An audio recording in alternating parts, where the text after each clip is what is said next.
बिस्मिल्लाहिर्रहमानिर्रहीम अस्सलाम वालेकुम। मैं Mohammad Hasnain Qureshi, CEO and founder double six marketing. और इस लेसन में हम देखने वाले हैं डोमेन के बारे में कि शॉपिफाई के अंदर हम डोमेन किस तरह से सेटअप करते हैं। असल में डोमेन नेम होता क्या है ये भी हम बात करेंगे। साथ में हम देखेंगे कि हम शॉपिफाई के ज़रिए डोमेन नेम कैसे बाय करते हैं, ठीक है। और उसके बाद हम ये भी देखेंगे कि हम आउटसाइड शॉपिफाई किसी और डोमेन प्रोवाइडर से डोमेन किस तरह से बाय करते हैं और उसे किस तरह से शॉपिफाई के साथ कनेक्ट करते हैं। ये सब कुछ हम इस एक लेसन में कवर करने वाले हैं। तो बगैर टाइम ज़ाया करे हम अपने इस लेसन को स्टार्ट करते हैं। लेकिन उससे पहले अगर आपने मेरे चैनल को सब्सक्राइब नहीं किया तो उसे सब्सक्राइब कर लें। और अगर आपको ये लेसन पसंद आए तो इस वीडियो को लाइक करें और अपने दोस्तों के साथ शेयर करें ताकि उन्हें भी फ़ायदा हो सके। और अगर आपको कोई भी क्वेश्चन है जो आप पूछना चाहते हैं तो आप कमेंट सेक्शन में पूछ सकते हैं।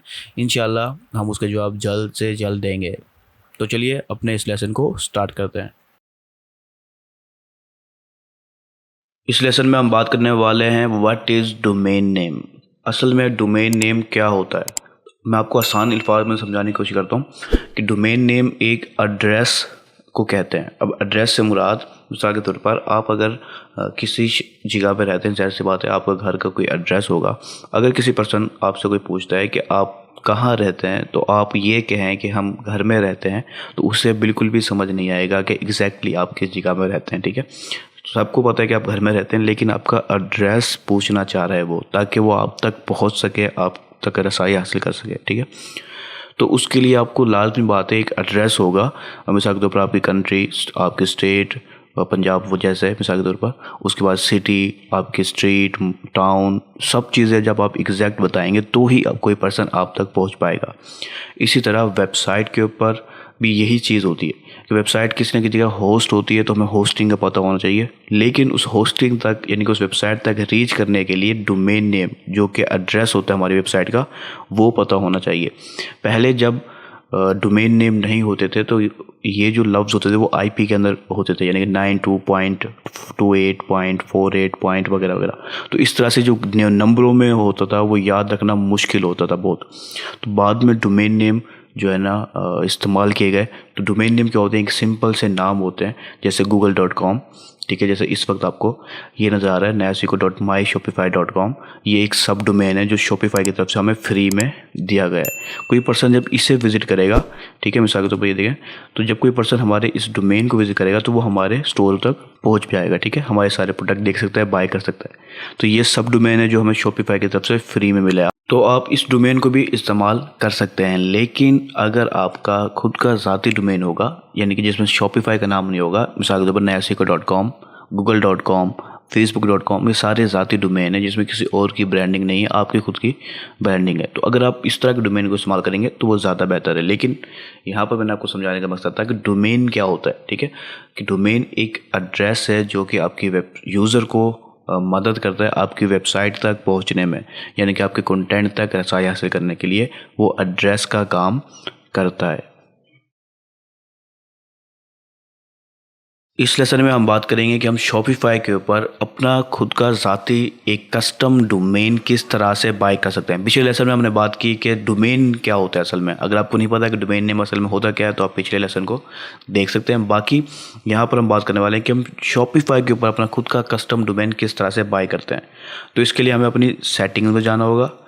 उसके बाद हम थोड़ा सा स्क्रॉल करेंगे और हम आ जाएंगे डोमेन्स के सेक्शन में। इस डोमेन के सेक्शन में हमारे जो डोमेन है वो नज़र आएगा। ये डोमेन जो कि हमें शॉपिफाई की तरफ से मिला हुआ है वो यहाँ पर आपको नज़र आ रहा है, ठीक है।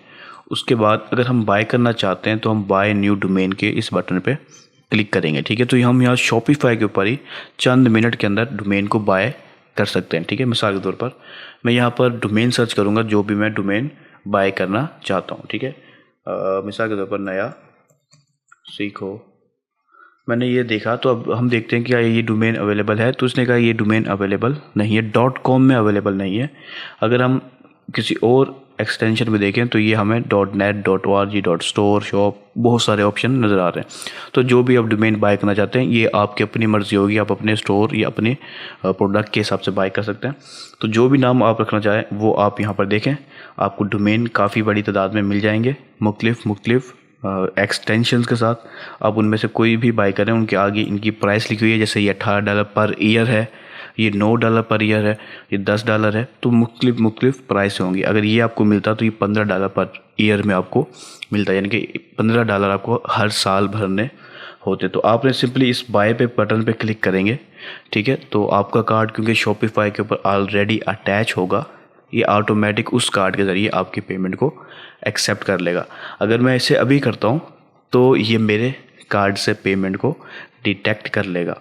फॉर एग्जांपल यहाँ पर आपको बाय नाउ का बाय का बटन नज़र आ रहा है, मैंने इसके ऊपर या फिर इसे थोड़ा नीचे आ जाता हूँ, इसके ऊपर मैं क्लिक करता हूँ बाय का, ठीक है। ये सिर्फ मैं आपको प्रोसेस थोड़ा सा बता रहा हूँ। तो अभी देखिए ये आपका जो डिटेल्स है मिसाल के तौर पर वो डिटेल्स बता रहा है कि ये आपकी पर्सनल डिटेल है, इसके नाम से रजिस्टर्ड होगा आपका डोमेन, ठीक है। ये आपको टोटल प्राइस बता रहा है कि टोटल प्राइस कितने रुपये आपको पड़ेगी, ठीक है। उसके बाद देखें यहाँ पर ये टोटल चार्ज जो है वो आपको 15 फरवरी को होगा 2024 के अंदर, जो जिसकी कीमत होगी प्राइस होगी $43.00 पर ईयर, क्योंकि ये पहले हमें शायद डिस्काउंट के साथ दे रहे हैं। उसके बाद अगली दफ़ा हमसे $51 पर ईयर खरीदेंगे, $53 पर ईयर में रीन्यू करेंगे, ठीक है। तो आप इस तरह से देख सकते हैं कि कुछ डोमेन ऐसे होंगे जो ये डिस्काउंट में दे रहे होंगे, उसके बाद अगले साल आपसे ज़्यादा पैसे लेंगे, तो वो आप खुद यहाँ पर देख सकते हैं कि टोटल प्राइस कितनी आपकी बन रही है। उसके बाद जब आप बाय डोमेन पे क्लिक करेंगे तो आपका डोमेन बाय भी हो जाएगा और आपके अकाउंट से कनेक्ट भी हो जाएगा बगैर किसी परेशानी के। तो आप यहाँ से बाय कर सकते हैं। लेकिन इनकी प्रेशर सबसे बड़ी मसला यही होता है कि ये शुरू में बहुत कम पैसे लेते हैं और उसके बाद जो है ना प्राइस इनकी अगले साल काफ़ी ज़्यादा बढ़ जाती है, जैसे इसकी यहाँ पर आपको नज़र आ रही है। मैं दूसरी किसी एक्सटेंशन को देखता हूँ, मिसाल के तौर पर मैंने यहाँ पर लिखा, ठीक है, और मैं यहाँ पर .net को देखता हूँ जो इस वक्त $18 पर ईयर में दे रहा है। तो इसको अगर मैं बाय करता हूँ तो ये हाँ ठीक है, इसकी ये $18 ही लेगा। वो सिर्फ स्टोर की उसने $9 में डिस्काउंट में देके पहले साल, अगले साल उसकी प्राइस को बढ़ा दिया, ठीक है। तो ये सब चीज़ें होती हैं। तो इस चीज़ को आप ध्यान रखते हैं, जो भी डोमेन आप बाय करना चाहते हैं आप देख लें कि उसकी रीन्यू प्राइस कितनी है और वैसे जो अब वो मिल रहा है आपको उसकी टोटल प्राइस कितनी है, ठीक है। तो वो देखने के बाद आप उसको बाय कर लें। अभी आप ये $18 भरेंगे, नेक्स्ट ईयर जो भी प्राइस यहाँ पर रीन्यू की प्राइस होगी वो आप बढ़ेंगे 1 साल के बाद, ठीक है। तो आप इस तरह से शॉपिफाई स्टोर के ऊपर शॉपिफाई के ज़रिए ही डोमेन बाय कर सकते हैं। इस लेसन में हम बात करने वाले हैं कि हम आउटसाइड शॉपिफाई डोमेन किस तरह से बाय कर सकते हैं और उसे हम शॉपिफाई के ऊपर किस तरह से अटैच कर सकते हैं। देखिए आउटसाइड शॉपिफाई बहुत सारे डोमेन प्रोवाइडर्स हैं, ठीक है, जैसे namecheap.com, godaddy.com और भी बहुत सारे, सिर्फ domain.com, बहुत सारे जो है ना डोमेन प्रोवाइडर हैं जो कि आपको डोमेन देते हैं, वहाँ से आप बाय करके इसके साथ अटैच कर सकते हैं। अब इसकी बहुत सारी रीज़न हो सकती हैं। मिसाल के तौर पर कुछ डोमेन प्रोवाइडर आपको जो है ना प्राइवेसी की सेटिंग देते हैं, ठीक है, जो कि फ्री में देते हैं, कुछ आपको उसके पैसे चार्ज करते हैं और मुख्तलिफ रीज़न हो सकती है। जैसे शॉपिफाई का हमने अपने पिछले लेसन देखा कि वो जब डोमेन हम बाय कर रहे थे उसकी प्राइस कुछ और थी और जब हम रीन्यू कर रहेंगे अगले साल तो उसकी प्राइस कुछ और हो जाती थी, ठीक है। तो कुछ डोमेन इस तरह से भी करते हैं डोमेन प्रोवाइडर। तो आप यानी कि आपकी मर्ज़ी हो सकती है कि आप किस वजह से या तो शॉपिफाई से ही बाय कर लें डोमेन या फिर शॉपिफाई के बाहर यानी कि आउटसाइड शॉपिफाई डोमेन को बाय करें डोमेन प्रोवाइडर के ज़रिए। डोमेन प्रोवाइडर वो आपकी अपनी मर्ज़ी का हो सकता है। यहाँ पर जो मैं इस्तेमाल करूँगा या यूज़ करूँगा और दिखाऊँगा आपको वो namecheap.com होगा। इसकी वजह भी हम अभी देख लेते हैं। तो सिंपली सबसे पहली चीज़ कि आप किस तरह से अटैच करेंगे, तो उसके लिए आपने सेटिंग में जाना है और डोमेन्स में आ जाना है आपने, और यहाँ पर आपको ऑप्शन आ रहा है कनेक्ट एग्जिस्टिंग डोमेन, इस पर आपने क्लिक करना है। अब देखिए यहाँ पर आप उस डोमेन को सर्च करेंगे जो आपने ऑलरेडी बाय किया हुआ होगा, ठीक है। ये यहाँ पर हम छोड़ देते हैं और हम अपने डोमेन प्रोवाइडर की तरफ आ जाते हैं। तो ये नेमचीप डोमेन प्रोवाइडर है, ये ज़ाती तौर पर मुझे काफ़ी ज़्यादा पसंद है। इसकी वजह बहुत सी हैं। एक है सिक्योरिटी, सबसे पहले कि इसमें जो डाटा होता है वो काफ़ी हद तक सिक्योर रहता है GoDaddy की निस्बत। GoDaddy में अक्सर ऐसे देखने को मिला है कि जैसे GoDaddy को आप रजिस्टर करते हैं सैकड़ों ईमेल आपको रिसीव होना शुरू हो जाते हैं मुख्तलिफ स्पामी पर्सन की तरफ से मुख्तलिफ ऑफ़र के साथ। तो मैं इसको पर्सनली यूज़ करता हूँ बहुत ज़्यादा। इसकी वजह एक इसकी प्राइस भी है कि जो प्राइस ये बोल रहा है उसी प्राइस में नेक्स्ट ईयर भी उसी प्राइस में होगा। हाँ, कुछ के अंदर सेल होती है, वो भी मैं आपको समझाता हूँ। मिसाल के तौर पर हमने पिछले लेसन में एक डोमेन सर्च किया नया सीखो, ठीक है।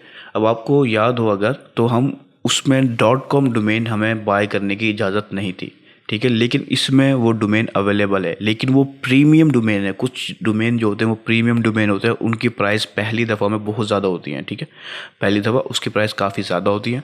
लेकिन नेक्स्ट ईयर जो रिन्यू प्राइस होती है वो बहुत कम होती है। मिसाल के तौर पर इसकी प्रीमियम डोमेन की $500 वन टाइम परचेज़ है, उसके बाद जो रिन्यू होगी, सॉरी वन टाइम नहीं है ये तो, क्योंकि प्रीमियम है इसलिए इसकी प्राइस इसके ये $500 है। कुछ की $5,000 $10,000 भी हो जाती है प्रीमियम डोमेन की। अच्छा, उसके बाद जब हम नेक्स्ट ईयर देंगे वो सिर्फ $14 या $15 पर ईयर नेक्स्ट भरेंगे हम उसको, ठीक है। लेकिन हम इसको छोड़ देते हैं प्रीमियम डोमेन क्योंकि ख़ास होते हैं इसकी वजह। अब देखिए ये नया सीखो .net जो कि हमें शॉपिफाई पे मिल रहा था $18 के अंदर, ठीक है, पर ईयर में। यहाँ पर हमें मिल रहा है $11.18 पर ईयर में, और अगली दफ़ा जो साल होगा वो तकरीबन $13 में हमें पड़ेगा, यानी कि वहाँ $18 यानी कि $5 हर साल हमें कम भरना पड़ेगा। इसके अलावा भी इसकी प्राइस काफ़ी ज़्यादा फ़र्क होता है, साथ में इसकी सिक्योरिटी की वजह से मुझे ये काफ़ी ज़्यादा पसंद है कि ये सिक्योरिटी के लिए से काफ़ी बेहतरीन इसको दी जाती है। इसके अलावा कोई और डोमेन में देखता हूँ, मिसाल के तौर पर मैं ऐसी फर्जी कोई देख लेता हूँ, मैं देखना चाह रहा हूँ कि .com डोमेन मिल जाए। तो देखिए ये .com डोमेन जो हमें $15 में मिल रहा है, ये हमें पहले साल तकरीबन $9.5 ये समझ लो $10 में मिलेगा, और अगले साल हमें $14 भरने पड़ेंगे। तो ये चीज़ें देखने को मिलती हैं, लेकिन इसके कुछ डिस्काउंट होते हैं, जैसे ये न्यू कॉम 598 अगर आप इसको मिलाते हैं, अगर आप बिल्कुल न्यू डोमेन बाय कर रहे हैं तो आपको सिर्फ $6 में पहले साल डोमेन मिल जाएगा, ठीक है। $6 में .com डोमेन मिल जाएगा। तो जब आप .com डोमेन या कोई भी डोमेन इसके साथ अटैच कर लेंगे, यानी कि बाय कर लेंगे, ज़ाहिर सी बात है एक सिंपल प्रोसेस है, आपने ऐड टू कार्ट किया, ठीक है। ऐड टू कार्ट के बाद आपने यहाँ पर WHOIUS की एक $18 की फ़ी इसमें जमा होती है, वो मैं आपको दिखाता हूँ। हम चेकआउट में जाएंगे। अब देखिए यहाँ पर हमें ये प्राइवेसी डोमेन प्राइवेसी फ्री में मिल रही है, लेकिन ICANN फ़ी 0.18 सेंट हर साल आपको भरनी पड़ेगी सिक्योरिटी की फ़ी के हिसाब से। इसके अलावा डोमेन प्राइवेसी हमें फ्री में हर साल दी जाएगी। अब सिंपली आप अपने कार्ड के ज़रिए बाय करेंगे और आपको डोमेन मिल जाएगा। अब उसके आगे का प्रोसेस हम देखेंगे, हम किस तरह से उस डोमेन को जो है ना शॉपिफाई से कनेक्ट करते हैं। तो देखिए हम इस वक्त नेम चिप जब आप बाय कर लेंगे डोमेन, तो आप इस तरह से डोमेन के ऑप्शन को ओपन करेंगे, ये आपको इस तरह से नज़र आएगा, ठीक है। अब मैं वापस से इधर आ जाता हूँ शॉपिफाई के ऊपर, और यहाँ देखिए हमें यहाँ पर डोमेन लिखना है जो कि हमने ऑलरेडी बाय किया हुआ है। तो मैं यहाँ पर डोमेन लिखता हूँ। उसके बाद डोमेन लिखने के बाद यहाँ पर नेक्स्ट का ऑप्शन नजर आएगा, इस पर आपने क्लिक करना है। अब यहाँ देखें कि आपको एक इंस्ट्रक्शन फॉलो करनी होगी जो भी आपकी डोमेन प्रोवाइडर होगा। अब ये डोमेन प्रोवाइडर पे ये मुख्तलिफ सेटिंग डिफरेंट हो सकती हैं, इस चीज़ को आपने ध्यान में रखना है। अब देखिए यहाँ पर कनेक्शन को वेरीफाई करना है, ये फॉलो सेटिंग के इस ऑप्शन पर क्लिक करें। अब देखिए यहाँ पर आपको मुकम्मल डिटेल मिल रही है जो आपको काफ़ी ज़्यादा फ़ायदा दे सकती है अगर आप इससे जो है ना मदद लेना चाहते हैं, ठीक है। तो आप यहाँ पर नेम चिप GoDaddy जो भी आपको ऑप्शन नज़र आता है वो देख सकते हैं, इसकी वीडियोस भी आपको नज़र आएंगी अगर आप ज़्यादा हेल्प चाहते हैं तो। वरना वेरीफाई कनेक्शन पे क्लिक करें। अब यहाँ देखें, ये मैंने जानबूझ के किया। अब ये देखें, अब यहाँ पर देखें कि वो क्या चाह रहा है कि आपने A रिकॉर्ड के अंदर कुछ डिटेल्स डालनी है और C नेम रिकॉर्ड के अंदर भी कुछ डिटेल डालनी है। जब ये डिटेल डाल देंगे उसके बाद आपकी जो कनेक्शन है वो वेरीफाई होगा। अब वो डिटेल क्या डालनी है वो देखें, ये है जो आपने डालना है कॉपी, ये कर यहाँ से कॉपी कर सकते हैं WWC नेम में, और A रिकॉर्ड में ये चीज़ें डेटा डालना है। मैं इसको यहाँ रख देता हूँ, आप भी इस तरह से सेम कर सकते हैं। मैं वापस से अपने डोमेन में आऊँगा। अच्छा, तो अब एक चीज़ और चीज़ आपको मैं बताना चाहूँगा कि ये चीज़ ध्यान में रखें कि ये मुख्तलिफ सिचुएशन भी इसमें हो सकती हैं कि कुछ की जो है ना डोमेन मिसाल के तौर पर वैसे शॉपिफाई में नहीं होना चाहिए। अगर आपने न्यू डोमेन बाय की है तो फिर आपको ये स्टेप करना होगा जो मैं भी बता रहा हूँ। लेकिन जो दूसरी सिचुएशन है वो ये है कि हो सकता है कि आपकी पहले ही वेबसाइट किसी और प्लेटफॉर्म पे हो, किसी और होस्टिंग के साथ बनी हुई हो। अगर ऐसा हो तो फिर आपको DNS जो रिकॉर्ड्स हैं वो उस होस्टिंग पे मिलेंगे, तो वहाँ से आपको ज़ाहिर सी बात है ख़त्म करनी होगी, तो ही आप शॉपिफाई पे कर पाएंगे। तो जब आप ये डोमेन बाय करेंगे न्यू और किसी और होस्टिंग में आपके पहले कभी कनेक्ट नहीं है, तो आपने सिंपली नेम चिप के ऊपर आके यहाँ पर एडवांस DNS पे आ जाना है। जब आप एडवांस DNS पे आएंगे तो इस तरह के आपको कुछ ऑप्शन नज़र आएंगे। ये देखें, ये हैं रिकॉर्ड जो कि हमने क्रिएट करना है। मिसाल के तौर पर आप यहाँ देखें कि हमें एक A रिकॉर्ड क्रिएट करना है जिसके नेम में हमें @ डालना है, ठीक है, और IP एड्रेस ये डालनी है, ठीक है, रिक्वायर्ड वैल्यू। उसके बाद हमें एक C नेम रिकॉर्ड क्रिएट करना है जिसके नेम में WW डालना है, और उसके बाद हमें ये रिक्वायर्ड वैल्यू डालनी है, ठीक है। 2 रिकॉर्ड क्रिएट करने हैं हमने। तो मैं वापस से अपने नेम चिप के अकाउंट में जाता हूँ और यहाँ पर आपको ये रिकॉर्ड नज़र आ रहे हैं जो कि पहले वैसे यहाँ पर हैं। तो मैंने क्या किया कि अब हम एक नए जो है ना रिकॉर्ड्स बना रहे हैं। मिसाल के तौर पर हम यहाँ पर आपको ऐड न्यू रिकॉर्ड का ऑप्शन नज़र आएगा, इस पर आपने क्लिक करना है। ये हर डोमेन का अलग हो सकता है, तो हमें पहले एक ए रिकॉर्ड क्रिएट करना है। ए रिकॉर्ड, उसके बाद मैंने इसके अंदर डाला ऐट द रेट, उसके बाद मैंने आईपी एड्रेस डालना है जो वहाँ पर लिखा हुआ था, ये वाला। इसको मैं कॉपी करता हूँ अब और यहाँ पर लाके इसको पेस्ट कर देता हूँ, ठीक है। उसके बाद मैं ये इसे डन कर दूँगा। ये एक रिकॉर्ड मेरा क्रिएट हो गया। उसके बाद मैं ऐड न्यू रिकॉर्ड करूँगा और साथ में मैं यहाँ पर सी नेम रिकॉर्ड क्रिएट करना है मैंने, ये वाला, ठीक है। उसके बाद देखें कि यहाँ पर मैंने जो नेम लिखना था वो था www। उसके बाद मैंने यहाँ पर ये रिक्वायर्ड वैल्यू shop.myshopify को कॉपी करता हूँ और ये वहाँ जाके पेस्ट करूँगा और मैं यहाँ पर आके इसको पेस्ट कर दूँगा। अब मैं ये दोनों रिकॉर्ड मैंने क्रिएट कर लिए हैं। ये कुछ टाइम लेंगे, लेकिन उसके बाद जो है ना हमारा ये डोमेन हमारे शॉपिफाई स्टोर के साथ कनेक्ट हो जाएगा। तो मैं अभी ट्राई करता हूँ, लेकिन मुझे कुछ टाइम यानी कि 10-15 मिनट या 24 आवर्स कम से कम दे देने चाहिए इसको, क्योंकि रिकॉर्ड को चेंज होने में थोड़ा सा टाइम लगता है कभी कभार, और कभी कभार स्पीड में भी हो जाते हैं। तो अभी वो अपडेट नहीं हुआ है, ठीक है। तो कुछ देर के बाद जो है ना हम इसको यहाँ पर चेक करेंगे तो हमारे जो रिकॉर्ड्स हैं वो अपडेट हो चुके होंगे और वो यहाँ पर शो भी होना शुरू हो जाएंगे हमारा, और जो हमारा डोमेन है वो हमारे अकाउंट के साथ कनेक्ट हो जाएगा, ठीक है। तो ये अब क्योंकि हमारा डोमेन पर आया था namecheap.com, आपका अगर कोई और है तो इसके स्टेप डिफरेंट हो सकते हैं। तो हम सिर्फ एक ही डोमेन को इस वक्त यहाँ पर कवर कर सकेंगे इस लेसन में हमारे। अगर आपको कोई और डोमेन प्रोवाइडर हैं तो आप उनके गाइड्स देख सकते हैं या उनके ऊपर मुश्तमिल कोई वीडियो आप देख सकते हैं, उनकी हेल्प ले सकते हैं।